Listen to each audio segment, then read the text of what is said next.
On est là donc pour parler des prénoms aujourd'hui. Je m'appelle Alexandre Foucault, je suis journaliste au service vidéo de bfmtv.com et voici Magali. Magali Rangin du service culture, chef du service culture de bfmtv.com. Aujourd'hui, donc, on va parler des prénoms parce que voilà, on en a tous un. Vous serez peut-être même amené un jour à en donner à vos enfants ou vous en avez peut-être déjà donné un si vous avez des enfants aussi. Et pour parler de ce sujet absolument génial, on venait avec une des plus grandes spécialistes du sujet. Alors on est avec Claire Tabarly-Perrin qui est co-autrice avec Stéphanie Rapoport de l'officiel des prénoms 2022. C'est l'édition 2022. Claire a travaillé avec Stéphanie Rapoport sur ce guide qui parle à la fois d'étymologie, de tendance. Et d'ailleurs, donc ça nous amène à notre première question pour Claire.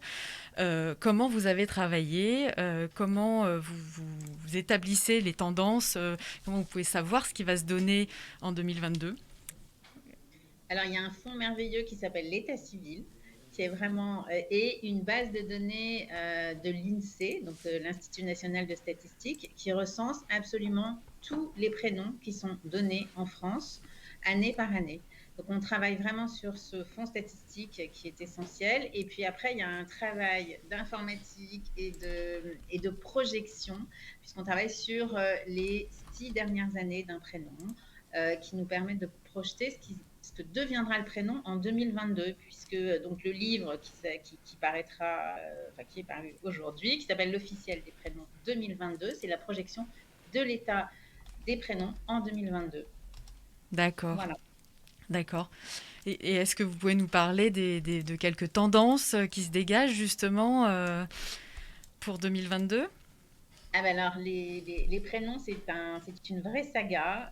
Et là, cette année, il y a une petite révolution dans les prénoms, puisque en fait, Emma et Gabriel, qui étaient sur le trône depuis 16 ans pour Emma et 10 ans pour Gabriel, se sont fait retirer leur couronne cette année par Jade et Léo. Jade C'est et un Léo. grand événement, Jade et Léo, et je pense qu'on va assister à une véritable guerre de succession, parce qu'à mon avis, Louise et Raphaël ne vont pas se laisser faire. Non, mais au-delà de cette guéguerre, mais qui est réelle, hein, parce que c'est un milieu ultra concurrentiel, le milieu des prénoms. Là, je vous parle vraiment de ce qui... du fait qu'Emma et Gabriel sont sur le trône depuis 10 ans, mais en fait, dans les prénoms, ça bouge beaucoup, beaucoup, ça monte, ça descend. Et la tendance qui est forte, que représente et que traduit également Jade et Léo, c'est une tendance des prénoms courts, ça c'est toujours vrai, des prénoms rétro, donc les petits prénoms de la belle époque, et vraiment la vague cette année, c'est la vague écolo, donc des prénoms liés à la nature. Donc vous avez, si on regarde simplement les 20 premiers prénoms, le top 20, vous avez Jade, Agathe, Ambre, pour les filles. Donc ça, c'est du minéral. Vous avez du floral, rose, iris.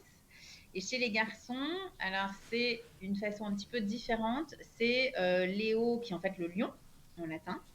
Arthur, alors ça, les parents n'en sont peut-être pas forcément conscients parce qu'on connaît moins l'étymologie d'Arthur et surtout de l'étymologie celtique. Mais Arthur, ça signifie ours. Oh, c'est mignon. Voilà. Ouais. Je sais pas si c'est très mignon. Bah, ça dépend. Bah, pour les petits, on imagine les petits nounours et tout. Oui. Voilà, moi, je salue tous les Arthur que je connais. C'est ça, c'est vraiment les prénoms rétro écolo. Et alors, rose, rétro écolo, courte, enfin, c'est l'idéal. Ah oui. Iris, enfin, c'est un vrai petit bouquet, les filles. Hein. Si vous prenez dans le top 100, vous pouvez mettre des capucines, des iris, enfin, c'est très joli. Et est-ce qu'il n'y a pas un problème avec les fraises? Si, bien sûr. Ouais, il y a un problème avec les fraises, mais pas avec les prunes. Alors là, est-ce que vous pouvez nous expliquer pourquoi? En fait, on a toujours l'impression qu'il y a une liste préétablie des prénoms, qu'on ne peut pas prendre des prénoms qui ne sont pas autorisés, qui ne sont pas dans le calendrier. Ça, c'est quelque chose dont tout le monde est convaincu. Or, c'est faux. Et c'est faux depuis 1993. Il y a une loi qui a totalement libéralisé le choix des prénoms. Et donc, les parents sont libres de choisir le prénom qu'ils souhaitent pour leur enfant. Il y a 2 limites. La première limite, c'est qu'il soit conforme à l'intérêt de l'enfant. Et là, l'arbitre, c'est l'officier d'état civil. Donc, c'est vraiment la personne que vous rencontrez en allant déclarer votre enfant et qui dit: ah non, là, fraise, c'est pas possible.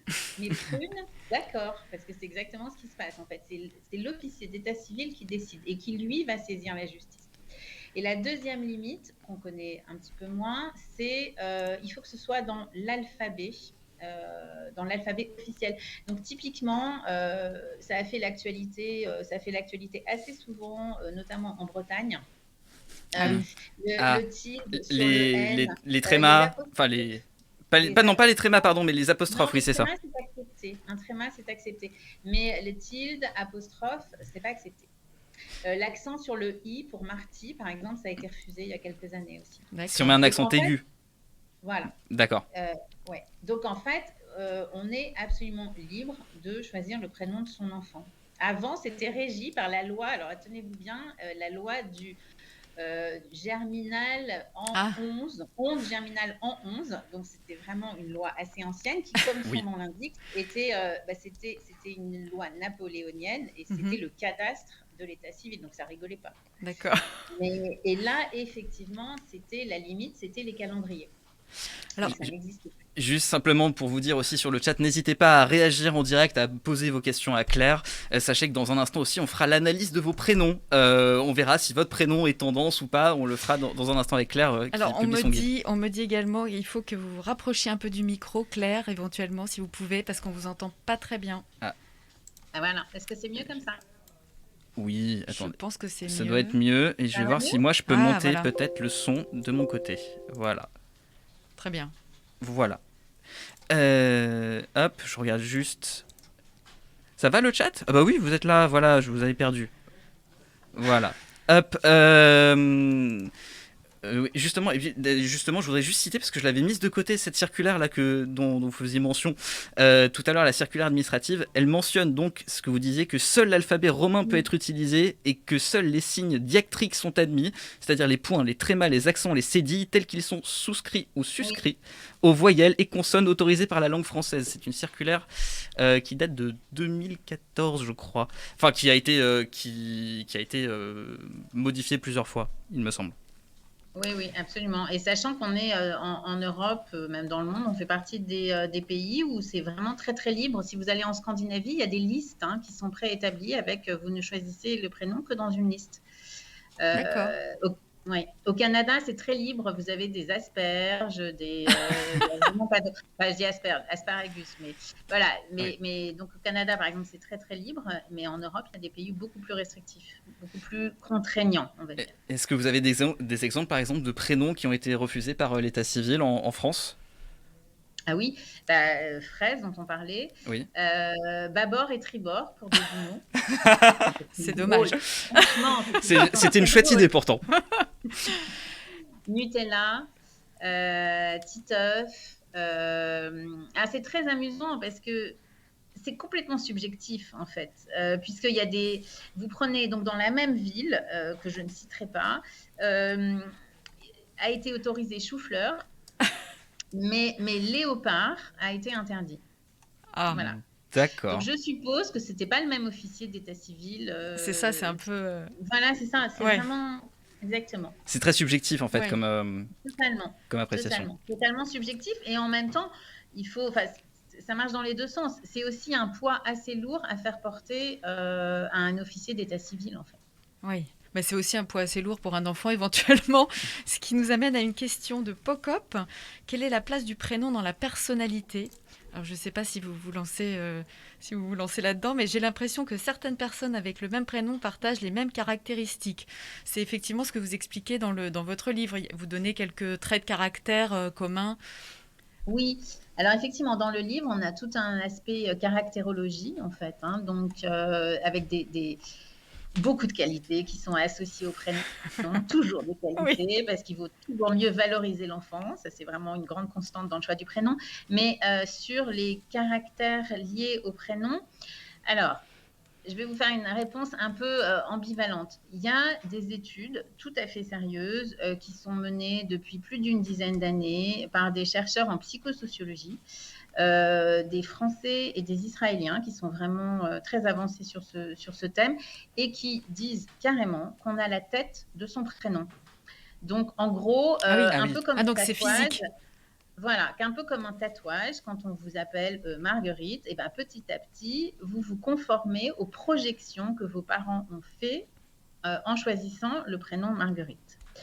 D'accord. Alors, c'est C'est là où ma réponse incroyable. est quand même. En fait, ils ont déterminé ça vraiment en donnant des photos à un ordinateur et l'ordinateur, en fait, devinait, grâce vraiment au trait morphologique, devinait le prénom de façon bien plus importante que le hasard ne l'aurait voulu. Donc, ils se sont dit, donc, on a la tête de son prénom.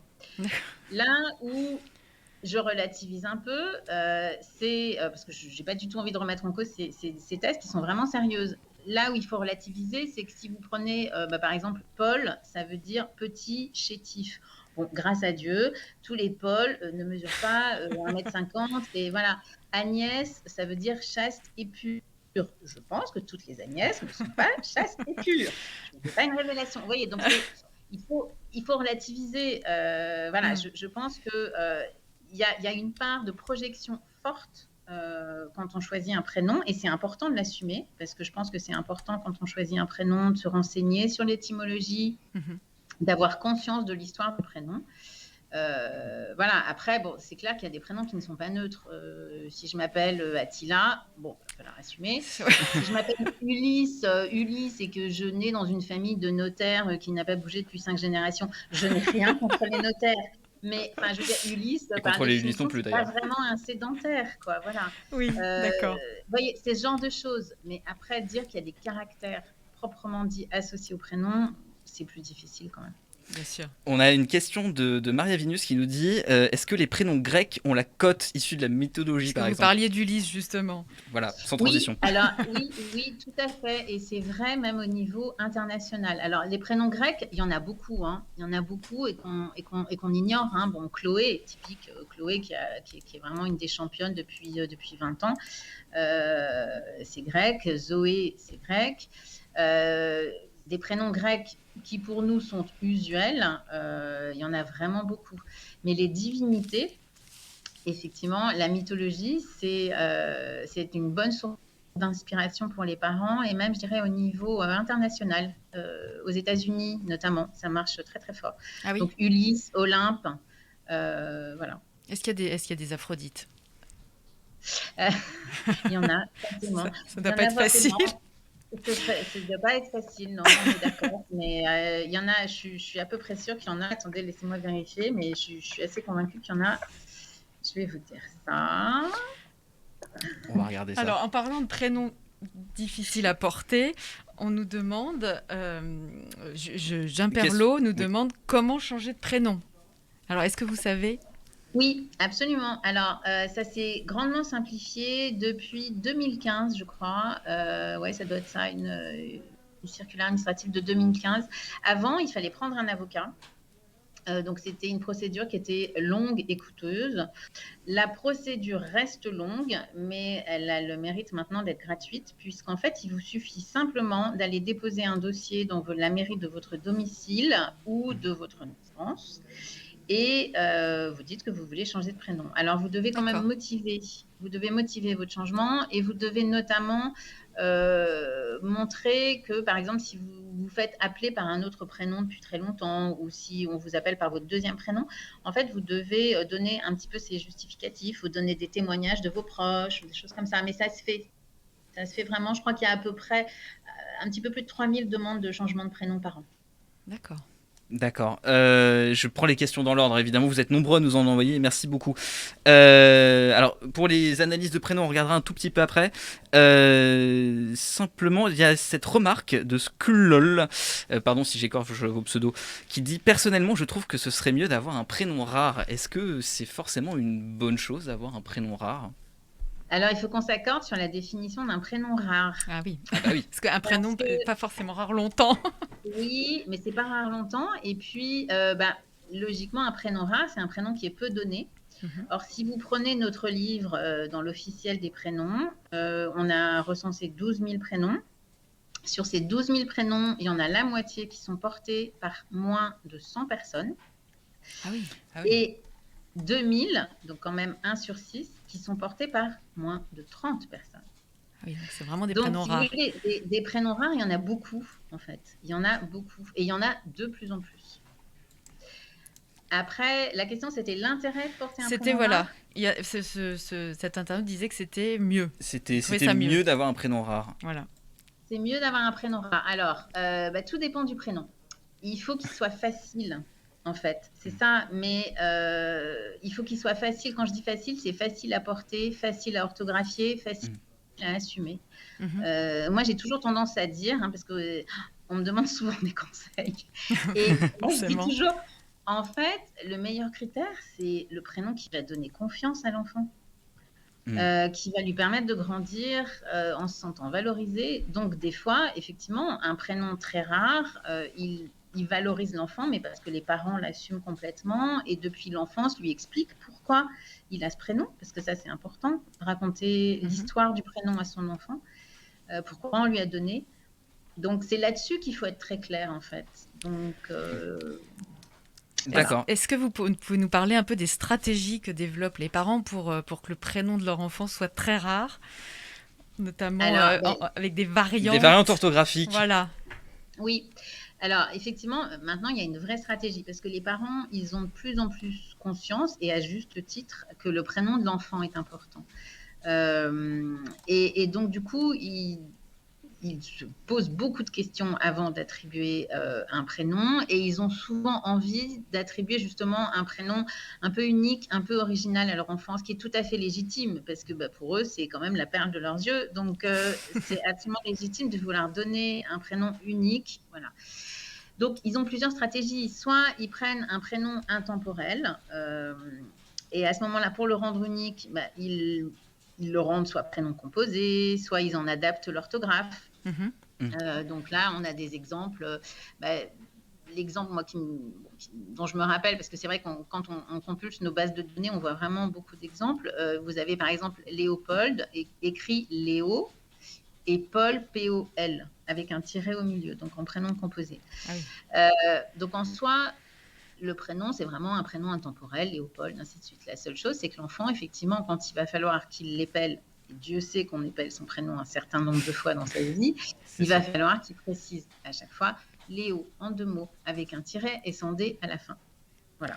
Après, donc ça, c'est la première. Voilà. oui. Donc ça, c'est la première stratégie. La deuxième, c'est effectivement de créer un prénom. Donc, on a vu tout à l'heure, si on crée un prénom qui ne porte pas préjudice à l'enfant, il n'y a aucun souci. On peut créer son prénom. Encore une fois, il faut que ce soit un prénom qui valorise, qui donne confiance, qui soit facile à épeler, qui soit harmonieux dans la fratrie, qui corresponde quand même à quelque chose dans la fratrie. Voilà. Et la troisième, ce qui arrive assez souvent en fait, souvent moi j'ai des parents qui me disent « Ah mais je comprends pas, je l'ai appelé Milan avec 2 N à la fin, et en fait il y en a plein. » Ça c'est parce que ça c'est vraiment typique de la couleur de peinture que vous mettez vous refaites votre appartement et vous vous dites je vais prendre un violet bien pétard parce que comme ça vraiment personne ne l'aura chez lui. Vous êtes sûr que vous allez chez un copain qui vous invite pour un café et vous rentrez, son couloir est en violet pétard. Parce que en fait on est inconsciemment influencé sur le choix de nos prénoms parce qu'on évolue dans un milieu. On évolue, effectivement, nos amis nous ressemblent, on les aime pas pour rien. Et vous prenez un prénom comme Gersande, qui est quand même très typiquement parisien, je ne veux pas stigmatiser, mais vraiment, dans un quartier très délimité. Mais en fait, Gersande, ça ne vous paraît pas unique parce que vous en avez entendu. Vous avez très certainement une tante, une amie qui a déjà une Gersande, une cousine, et ainsi de suite. Et puis un jour, vous allez en vacances dans le Cantal et vous appelez votre fille Gersande et tout le monde se retourne au marché. Parce que, voilà. Mais vous, ça ne vous paraît pas... Vous vous dites c'est un joli prénom, j'aime sa sonorité, mais il n'est pas unique. Si, il est quand même assez unique. Voilà. Il y a une question de Duchesse 44. Alors, je suis encore il y a beaucoup de questions. Je suis encore un petit peu haut dans le chat, mais vous inquiétez pas, je vais redescendre après. On nous demande justement s'il y a des prénoms par catégorie sociologique. C'est un petit peu ce que vous expliquiez tout à l'heure, justement. C'est que qu'un prénom, ça vous situe dans la société. Un prénom, c'est vraiment un marqueur social et générationnel. Globalement, on sait tout de suite plus ou moins quel âge aura une Brigitte, quel âge aura un Kevin. C'est l'exemple qu'on donne tout le temps, mais c'est assez vrai. Quel âge aura. Enfin voilà, c'est un prénom. Sauf si vous prenez vraiment effectivement des prénoms très très intemporels, dont la cote est toujours Alexandre, voilà. Magali, par exemple. Magali. Magali. Nous, tu vois, on est intemporel, Magali. C'est très 70s, Magali. Oui, c'est absolument. Donc voilà, mais Alexandre, non. Alexandre, on peut pas le. Voilà. Oui. Voilà. Mais c'est un marqueur, indéniablement. Question de Clément du 57. Est-ce que dans tous les pays, c'est possible d'avoir plusieurs prénoms ? Est-ce que c'est toujours 3 la limite ? Vous pouvez même parler déjà de la France. Oui. Il n'y a pas de limite. On n'est pas du tout obligé d'avoir 3 prénoms. On peut en avoir plus ? On peut en avoir plus, absolument. Ah, je l'apprends. Et oui. Et puis, je crois que maintenant, je pense même pas que ce soit la majorité des parents qui donnent 3 prénoms. Je voudrais pas dire une bêtise, mais je crois qu'on est dans les 20-30% de parents qui donnent 3 prénoms. C'est pas du tout une obligation. On le fait souvent, justement. C'est d'ailleurs intéressant. Bon, moi, je suis désolée, je suis très bavarde sur les prénoms. Coupez-moi la parole. Non, au contraire, on est content de vous entendre. Non, mais c'est intéressant parce que souvent, en 2e et 3e prénom, on met les prénoms des grands-parents. Ah oui. Ou les prénoms des parents, marraines. Parce que autrefois, on ne choisissait pas le prénom de son enfant. Voilà. Il n'y avait vraiment pas le choix. Donc, autrefois, on prenait le prénom du grand-père. Ça sautait souvent une génération. Voire même, le parrain et la marraine choisissaient le prénom. Carrément. Ah, d'accord. Oui, carrément. Donc, du coup, là, maintenant, on le choisit, mais du coup, il y a cette espèce de côté hommage, en fait. Ouais. On donne souvent le prénom des grands-parents en 2e et 3e. Justement, on a une question aussi. Est-ce qu'on peut rajouter un 2e prénom nous-mêmes ? C'est une question de Jean Perlot. Alors, je comprends pas bien la question. Alors, je suppose que, après peut-être que Jean Perlot dans le chat peut nous préciser, mais il pense que voilà, une personne qui a un seul prénom, est-ce qu'on peut aller voir l'officier d'état civil et lui dire, écoutez, est-ce que vous pouvez me rajouter un prénom en plus ? Je vois vraiment pas pourquoi ça pourrait pas je vois pas pourquoi ça pourrait pas se faire, mais rien ne vous empêche de vous faire appeler dans la vie quotidienne de tous les jours par le prénom que vous choisissez, et à la limite après de demander le changement de prénom en justifiant. Donc ça me paraît possible, oui. Alors, on a en plus une bonne nouvelle dans le chat. Doodlebubu, pardon à nouveau si j'écorche vos pseudos, qui nous dit: nous venons de donner naissance à un petit Adrien. Voilà, je voulais vous le dire. C'est juste ça. Eh bien, toutes nos plus sincères félicitations. On peut peut-être enchaîner d'ailleurs avec quelques. On peut regarder. Quelques étymologies, donc il y a ou même quelques tendances. Il y a Maxime qui nous demande si c'est populaire, Maxime. Alors, Maxime, en fait, c'est un prénom. Typiquement, on parlait des prénoms intemporels. Maxime, c'est un prénom qui est tout le temps donné, qui est vraiment, qui reste un classique, que les parents apprécient beaucoup aussi, parce qu'en fait, il voyage très bien, Maxime. Il passe facilement d'une langue à l'autre, d'un pays à l'autre. Et pour ça, les prénoms qui voyagent sont de plus en plus appréciés par les parents. D'accord. Je vais juste vous montrer la tendance du prénom Maxime, parce que vous avez aussi un site qui s'appelle meilleurprénom.com, où on peut voir toutes les tendances des prénoms. Et voilà, on voit la courbe des Maximes là, qui s'affiche. Le pic de popularité du prénom Maxime, c'était en 1992. Puis après, ça a un petit peu diminué quand même. Hein. Ça se tasse. Ça se tasse chez les Maximes. Alors, on a Elkin91 qui veut nous parler, qui veut savoir si l'Énaïque, c'est populaire. Alors, ça, il faut aller vérifier, justement. Sur parce que, alors, l'Énaïque, sauf si je me trompe, c'est breton, hein, comme. Il me semble, oui. Est-ce que les prénoms à consonance bretonne ont toujours autant la cote ? Oui, mais ils ne sont pas forcément donnés en Bretagne, justement. D'accord. Ils sont pas forcément donnés en Bretagne. C'est assez amusant, en fait, leur cercle, en fait, l'inspiration marche vraiment partout sur le territoire. D'accord. D'accord. Je voulais aussi vous montrer le moteur de recherche de bfmtv.com parce qu'on en a mis un en place pour savoir si votre prénom est populaire. Et j'ouvre le lien. Voilà, il est là. Hop, je vous montre ça. Hop, regardez. Regardez comme il est beau. En fait, vous pouvez aller sur bfmtv.com, taper votre prénom. Par exemple, Tu Maxime. peux taper. Alors non, tu peux taper Fabrice parce qu'on a Fabrice.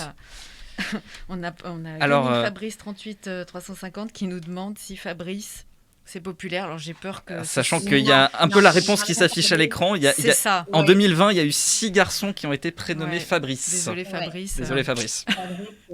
Fabrice, oui, effectivement. Mais Fabrice reviendra forcément. Fabrice reviendra forcément parce que typiquement, la mode des prénoms, c'est totalement cyclique. Donc, Fabrice probablement reviendra d'ici. Bon, je ne vais pas faire de pronostic, mais typiquement, les prénoms qu'on aime actuellement, c'est des prénoms qui ont 3-4 générations en fait. Voilà. Oui, donc Fabrice, typiquement. Mais reviendra. Bon. J'avais vu un petit peu plus haut. Est-ce que les Romains sont populaires ? C'est une question de Lagrix-CX. Alors, tiens, on va regarder tout de suite sur le moteur. Oui. Comme ça. Ah, des Romains. Ah, 232 en 2020. C'est pas mal, 232. Romain. C'est pas mal 232. Il faut savoir que les prénoms phares dont on parle en ce moment, donc les Jade, les Léo, ils sont dans des... Jade a dû être donné à peu près à 4300 petites filles, ou sera donné à 4300 petites filles, et Léo doit être un petit peu plus. Donc, en fait, un prénom très populaire, Jade, va être donné à une petite fille sur 90 naissances. Ah oui. On n'est pas du tout... en 1900, Marie, c'était une fille sur 5. C'est pas compliqué. Ah oui. Donc, dans une classe de 20 personnes, il y avait 4 Marie. Dans 5 ans, Jade, elle aura peut-être 3-4 petites filles dans la cour de récréation, mais c'est tout. Et alors, est-ce qu'on a un boom de Kylian grâce à Kylian Mbappé nous demande Rotophile. Alors, en fait, la cote des prénoms, chaque année, quand il y a des Coupes du Monde et qu'en plus la France gagne, on se dit, ça y est, ça va démarrer. En fait, c'est quand même assez conditionné. Kylian, son temps est passé un petit peu. Je ne parle pas du footballeur, je parle du prénom. Toujours d'actu. Donc, il aura du mal à redémarrer. S'il redémarre, ce sera vraiment une année ou deux de façon un petit peu... On cite toujours le cas de Zidane, mais Zidane, c'était particulier, effectivement. Son prénom a eu une cote, je crois, dans les 3-4 années qui ont suivi de plus 500%. Mais parce qu'il n'y en avait quasiment pas. Donc, il y en avait quelques-uns. Donc, effectivement, à ce moment-là, le taux de croissance... mais Kylian, il pourra difficilement faire bouger les courbes parce qu'il y en a déjà beaucoup. Ouais. Donc, lui, il aura du mal à faire bouger les courbes. Et puis après, Après, vous avez des prénoms qui sont moins... Blaise, Hugo, c'est des prénoms qui sont déjà quand même bien portés. Donc, ça bougera, mais de façon vraiment à la marge, en fait. Et d'ailleurs, sur Kylian, il y a une petite particularité, c'est que c'est un prénom qui a énormément de variantes orthographiques, je crois. On s'est amusé avec ma co-autrice Stéphanie Rapoport à recenser le nombre de... le nombre de façons d'orthographier le prénom Kylian, qui est extrêmement populaire. Et en fait, il y en a 35. Ah, 35. 35. À la place du I, vous mettez 2 E, 2 L, un E à la fin, 2 NE, un H quelque part. Enfin voilà, il y en a 35. Et Lilou, il y en a 17. Et justement, une question de Caradox, qui est un petit peu dans la lignée. Quand un sportif devient populaire, ça aide la popularité du prénom, ce que nous dit Caradox. Alors, je vous disais que l'univers des prénoms, c'est ultra concurrentiel. Il faut que ce soit un super sportif. Ah. Kylian Mbappé, par exemple, oui. Très haut. Voilà, c'est ça. Non, mais il faut vraiment que ce soit top niveau.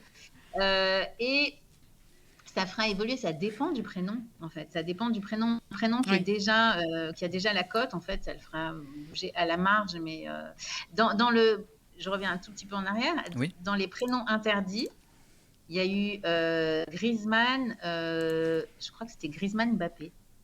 Il y avait des parents qui voulaient Ah, appeler leur en enfant. double, enfin en prénom Ouais, Ah. absolument. composé. Griezmann Mbappé.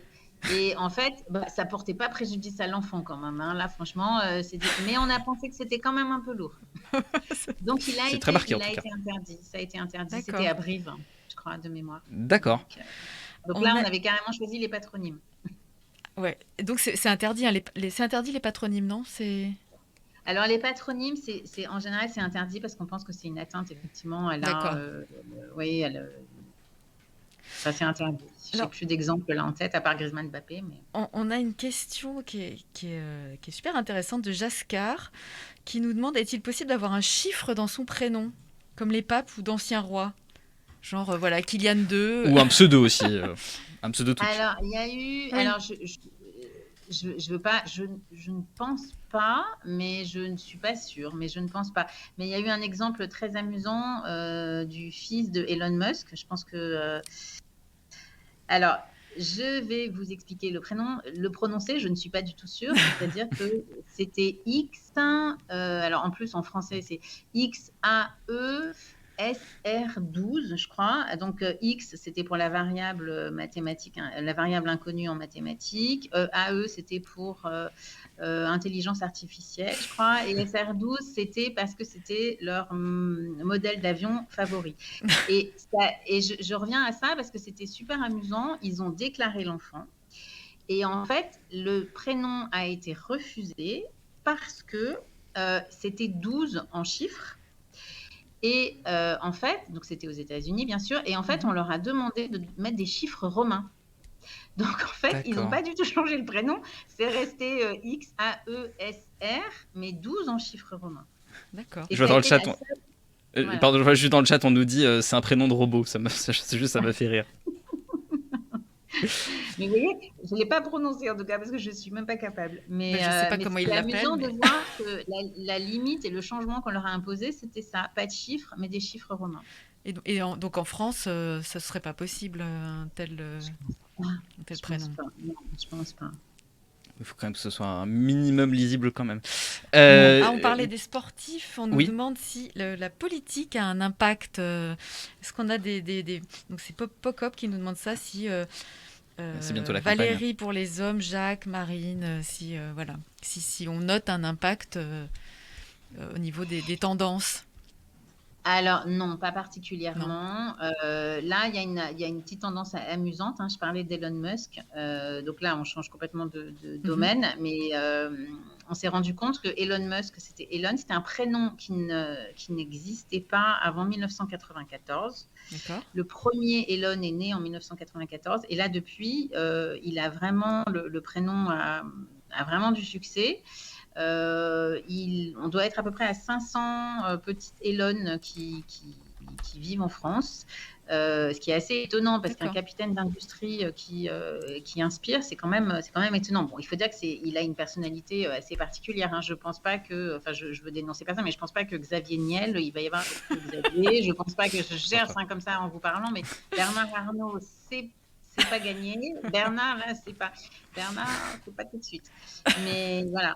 Donc, c'est quand même assez amusant. Mais la politique, a priori, non.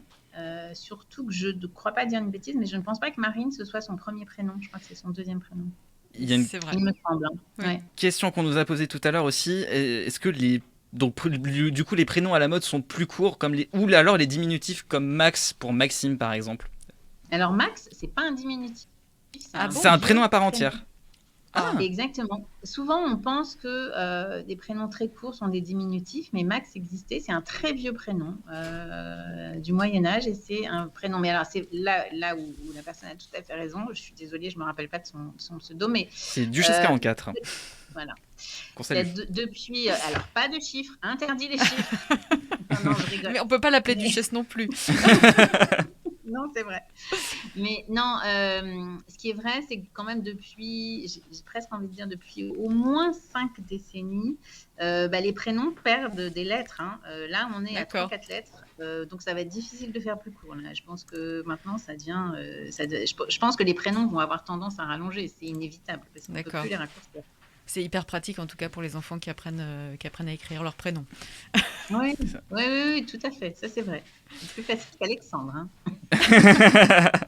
Et- Ah, alors, en parlant de prénoms, de longueur de prénoms, Oui. les prénoms composés, nous Ah oui. demande Clément du 57, est-ce que c'est passé de mode? J'ai Oui. bien peur que oui. Oui, oui, c'est passé de mode. Alors, nous, on fait un top des prénoms composés. Vous le trouvez dans le livre. Il y a le top des prénoms composés filles et le top des prénoms composés garçons. Mais il faut bien avouer que même le premier des prénoms composés filles, qui est Lily Rose, il doit être dans les 400e prénoms. Donc, non, il n'est pas beaucoup donné. Non.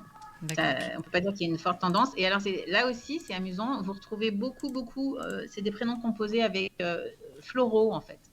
Beaucoup de références florales. Donc, Lily D'accord. Rose, il y a des Très nature. rosemaries. Oui, D'accord. absolument.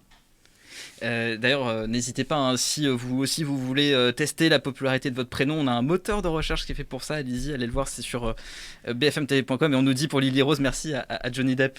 Oui, et Vanessa Oui, Paradis. absolument. Bah, c'est clair que c'est une inspiration, oui, tout à fait. Tout à Mais fait. de toute façon, les stars, hein, les milieux artistiques, milieux culturels sont tout à fait précurseurs. Nous, on suit Ah oui. vraiment de près le carnet des naissances. Parce D'accord, que, le carnet en rose. général, ils ont ouais, absolument. En général, ils ont quand même une intuition assez forte. Je vois juste avant une question aussi de Savage Lab. Est-ce qu'on peut avoir des triples prénoms, comme par exemple Jean-Michel Thierry? Ah, Je question vois pas piège. ce qu'il en- Ouais, non, je vois pas ce qu'il interdit. Voilà, Je vois bon, pas ce qu'il interdit, si ce n'est si ce n'est la Que c'est pas de facile le à porter. répéter. Oui, voilà, c'est ça. C'est un peu tous les jours, mais a priori, il n'y a pas rien d'interdit. question de Clément du 57. Est-ce que le coronavirus peut avoir une influence sur les prénoms? Bah, c'est vrai qu'on a traversé une année un petit peu particulière là en 2020, donc est-ce que ça se ressent dans les tendances? Alors, avec Stéphanie Rapoport, on pense que cette vague écolo-nature est sans doute, alors je ne dis pas qu'elle est née du Covid, mais elle a sans doute été accentuée. Je pense que là où le Covid, il va accentuer les tendances. Et ce côté nature, retour vers la terre, retour vers les valeurs, c'est possible que ça ait été accentué par les confinements et en fait ce besoin de nature qu'on a tous ressenti et ce moment. Il y a aussi, alors, mais là, bon, c'est un petit peu... bon, je fais des projections et alors, comme on parle de Covid, on sait bien que les projections, hein, c'est...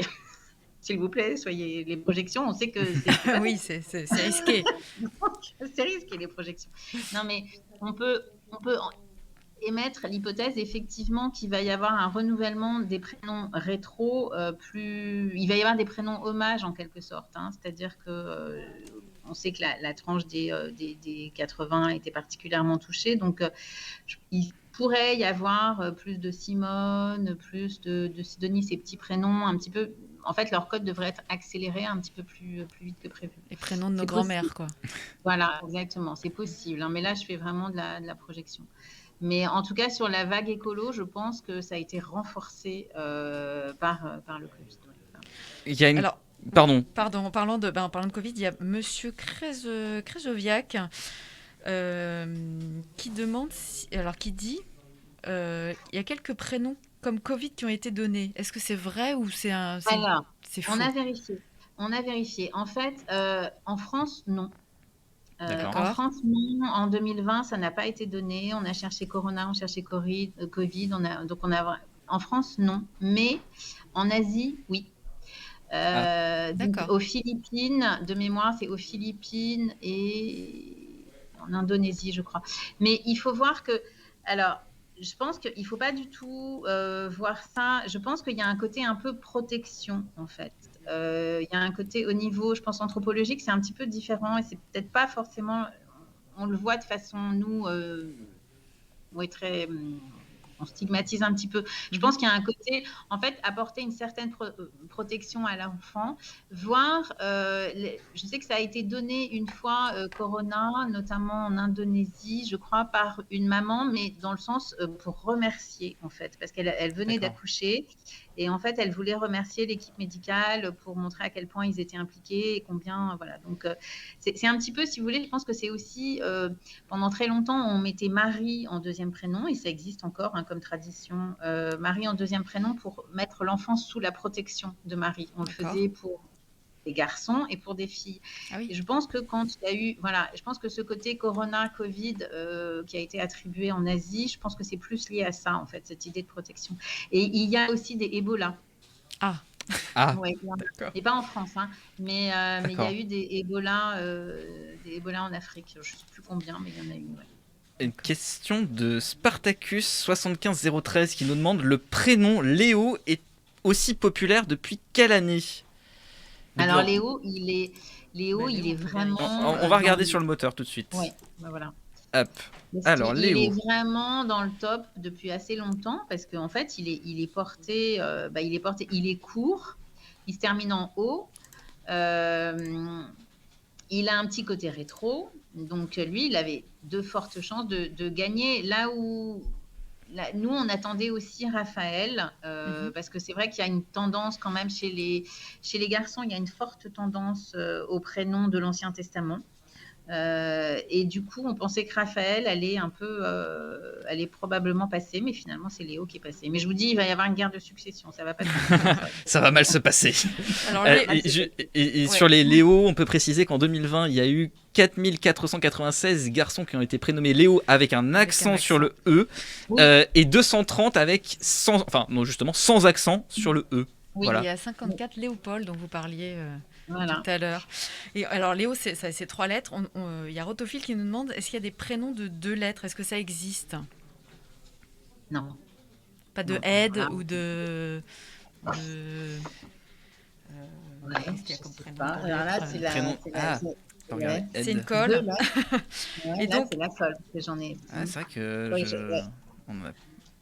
si je tape A...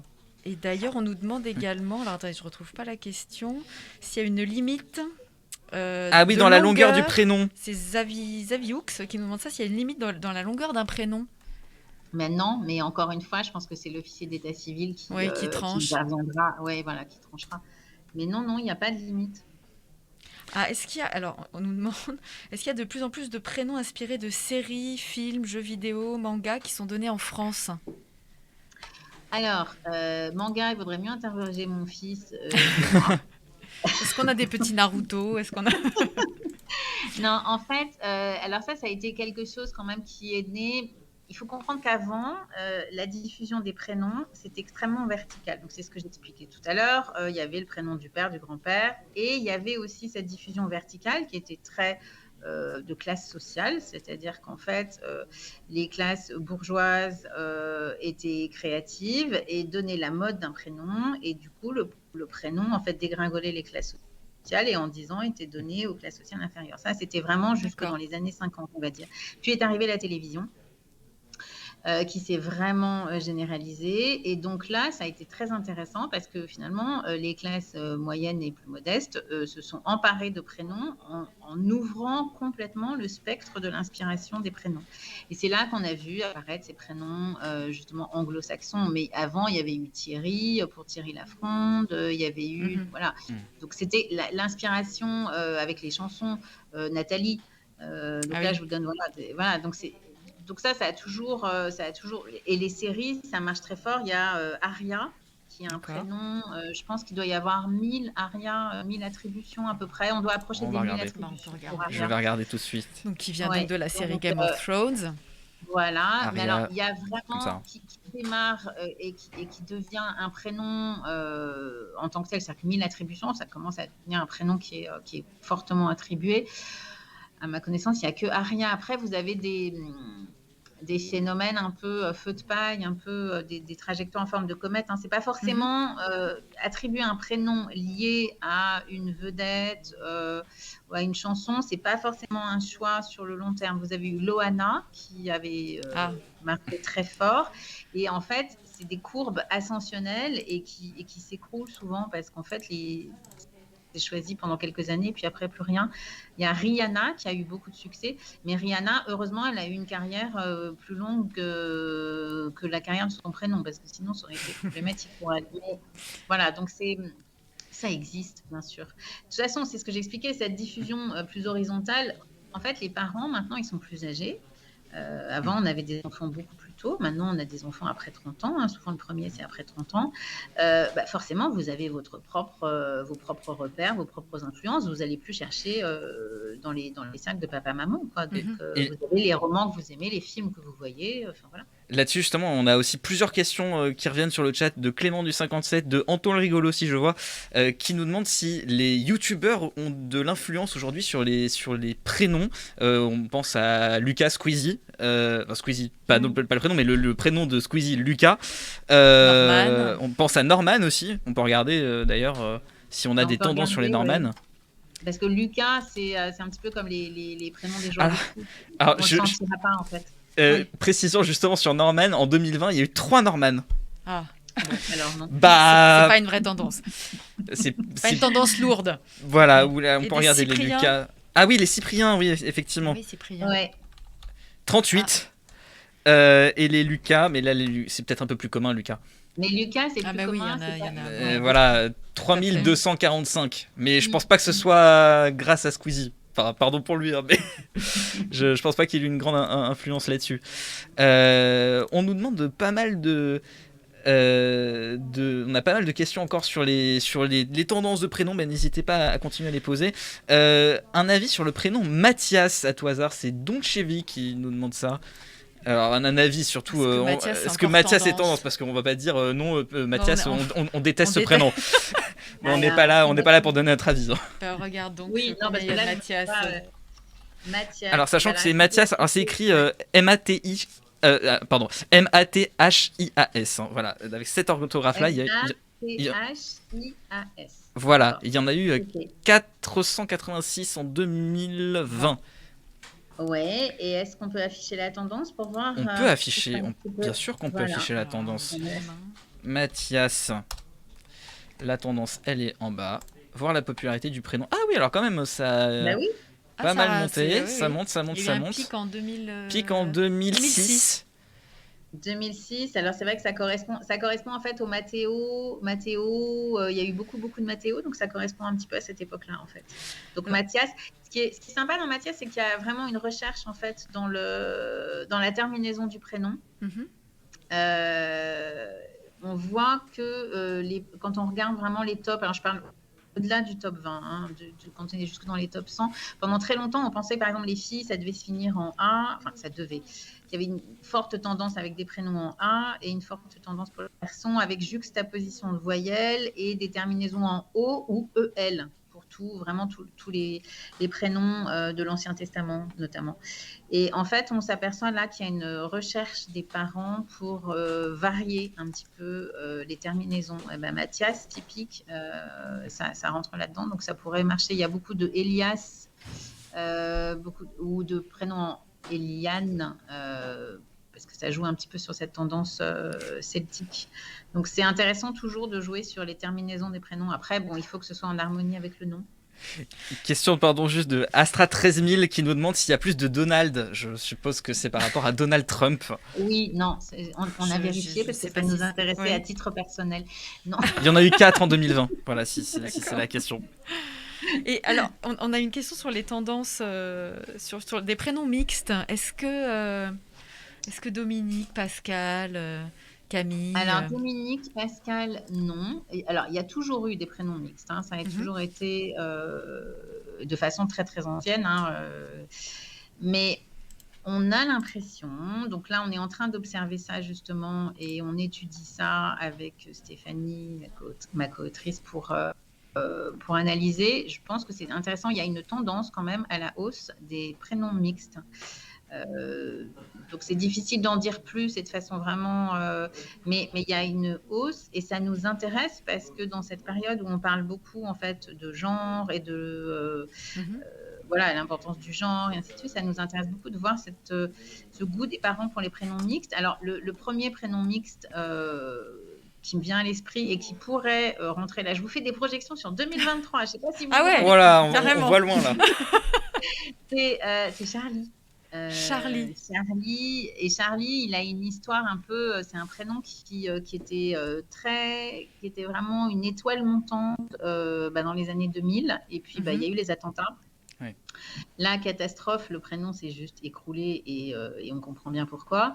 Nous, on pensait qu'il aurait du mal à sortir, qu'il aurait du mal à s'en sortir. Et en fait, non, il monte vraiment très, très fort. Alors, au féminin. C'est le retour des Charlie Ouais. IE pour les femmes. Exactement. Après, vous avez des prénoms qui changent de sexe. Alors, typiquement, c'est Eden. Ce qui est normal pour un prénom mixte, hein, mais Eden, il a changé de sexe vraiment très rapidement parce qu'en fait, les premiers Eden sont nés dans les années 70, à la fin des années 70, mais ils ne décollaient pas vraiment. C'était vraiment quelques naissances par an. Puis après, en 86, il y a eu Santa Barbara. Vous voyez Eden Capwell. La série, là, on le retrouve. Voilà, exactement. Et donc là, ça a décollé, mais super fort, mais au féminin. Et maintenant, il y a 11% de filles, enfin quand on donne le prénom Eden, c'est 11% des filles et plutôt, donc largement majoritaire en garçons. D'accord. Et on doit être à 18 000 garçons Eden dans la population entière et 11 000 Eden filles. D'accord. Donc ça, c'est un prénom mix qui marche très fort aussi. Vous avez Alix. Alix, c'est un prénom très classique. Et vous avez Andrea qui marche très très fort. Andrea, donc là c'est avec un accent, c'est une Andrea fille, et sans accent c'est Andrea à l'italienne pour les garçons. Ah d'accord. Et c'est à peu près à 50-50. Mais il y a une forte, voilà, ça augmente. Petite remarque que j'imagine dans le chat de Regalia qui nous dit on n'a toujours pas retrouvé Charlie. Voilà. Question de Duchesse44 qui nous dit à part les Bretons, est-ce qu'il y a beaucoup de prénoms régionaux, corse, basque qu'on retrouve dans les classements? Alors il y a essentiellement des prénoms. Je vous parlais d'Andrea. Andrea, c'est un prénom qui paraît très original. Vous voyez, quand je vous parlais du lieu où on habite, vous appelez votre fils Andrea à Paris. On vous dit c'est original, tu as des origines italiennes, ainsi de suite. Non, pas du tout. Et en fait, vous êtes en vacances en Corse et vous appelez votre fils Andrea et il y en a 4 qui lèvent la tête. Hein. Donc, les prénoms régionaux qui marchent bien, c'est effectivement Corse, Basque, Breton. Les Bretons voyagent bien. Les Basques, en fait, il y a pas mal de prénoms dont on ne connaît pas non plus. Quand je dis on ne connaît pas l'origine, c'est-à-dire que si je vous dis Clélia, Tilio, c'est des prénoms du Sud-Ouest en fait, des prénoms basques. Et on les attribue sans vraiment savoir que ce sont des prénoms basques. Mathéo, c'est basque. Hein. Ah oui. D'accord. Oui, c'est pour ça que ça peut être soit italien, soit basque en fait. Donc, d'accord. Vous prenez un prénom comme Yael. Yael, ça peut être breton ou Ancien Testament. On a une question de Caradoc qui nous dit on sait si c'est plus souvent le père ou la mère qui choisit le prénom. Et bien alors là, ou les deux. Vous avez compris que c'est un sujet qui me passionne, les prénoms, mais parce que c'est tellement, tellement révélateur de plein de choses sur les rapports de pouvoir, sur un prénom, on disait que c'était un marqueur générationnel social, c'est aussi, ça dit beaucoup de choses sur les rapports de pouvoir dans la famille. Parce que ça y est, on a compris que là, les grands-parents, les parrains-marraines, ils étaient out pour le choix du prénom. Mais c'est super intéressant de savoir dans la famille qui choisit le prénom. Et ça, on peut le détecter dans le cas des couples mixtes, où il y a 2 cultures différentes. Mm-hmm. Et on s'aperçoit que souvent, les messieurs gagnent et ont tendance à imposer en fait la référence culturelle, la référence d'origine. Bon, voilà, c'est un peu... Mais effectivement, voilà, donc ça, c'est culturel. Après, il faut que ce soit une décision paritaire parce que je pensais, quand je vous parlais d'un prénom qui donne confiance, raconter l'histoire à l'enfant, c'est quand même pas facile d'assumer un prénom qui est choisi par papa et pas par maman ou le contraire, ou vice-versa. Je suis pas sûre que ce soit facile à porter non plus. Oui. Sachant que c'est le papa qui va déclarer en général l'enfant. Oui, alors,